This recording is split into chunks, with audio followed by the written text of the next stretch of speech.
A love letter to Boston.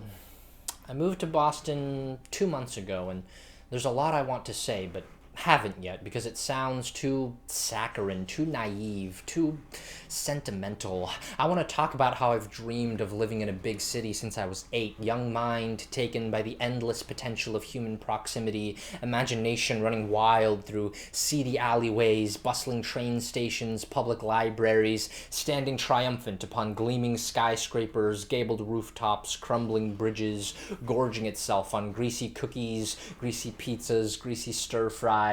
dancing with Dionysian abandon at rain-slicked crossroads, sold-out concert venues, dim-lit nightclubs. Yes, it ran fast, that imagination, but I chased it for years and years, and in the end, I caught it someplace between Chestnut Hill and North Station, sometime between seeing my first perfect sunrise from Boston Harbor and rushing to catch the last train home, somewhere between the word choice at a late-night poetry slam and the glimmer of truth, tucked away in the American dream, somehow hidden in the ecstatic soreness of my muscles after they moved all the furniture into my new apartment, or the beads of sweat I shed to be able to afford it, to be able to call this place home. And sure, home is what it is, but home is not all it is, because home feels too banal for that, because home is not a place where you are compelled to rhapsodize about the feeling you get when you're not sure how to get there, but you get there, the feeling you get when you work hard to achieve something and then achieve it, the feeling you get when every passing moment exceeds your expectations, or when you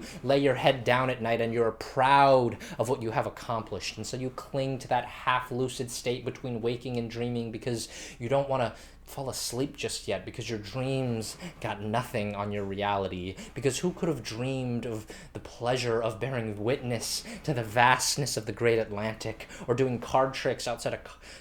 nightclub until the bouncer gives you VIP status, or basking in the same lamplight that inspired the Declaration of Independence, or marveling at the richness only time can bring from atop Prudential Tower, or making funny faces at toddlers on the T, because see,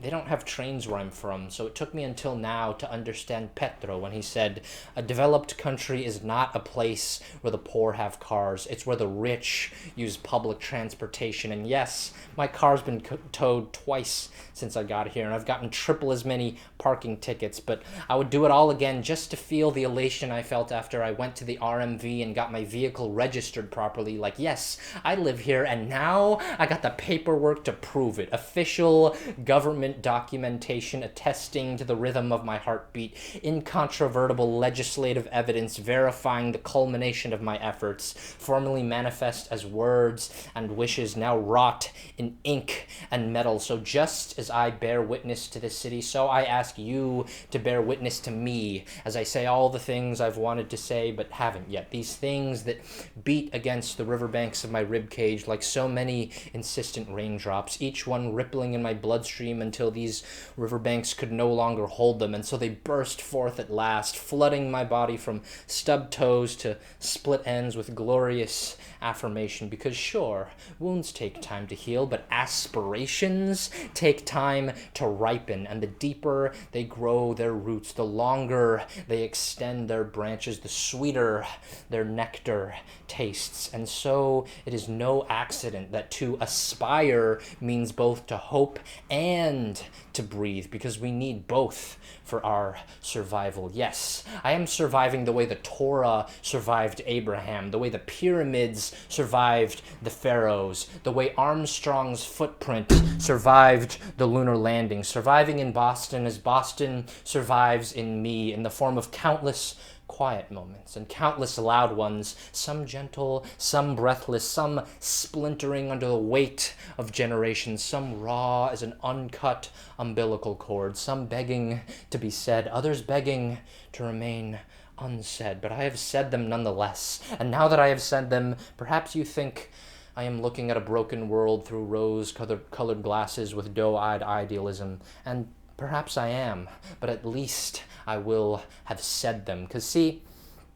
I've wanted to say these things for a while, but I restrained myself because I was afraid words would diminish them. And so I kept them private. But now I realize the flame of joy does not diminish when shared. It only fans hotter, bigger, brighter. And so I stand before you to describe the way my breath caught in my throat, like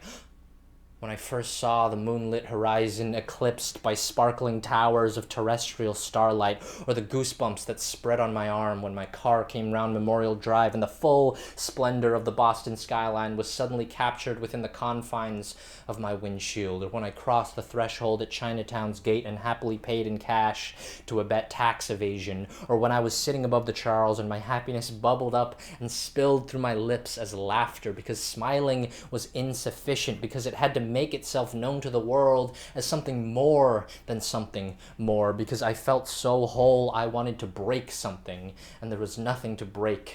but silence.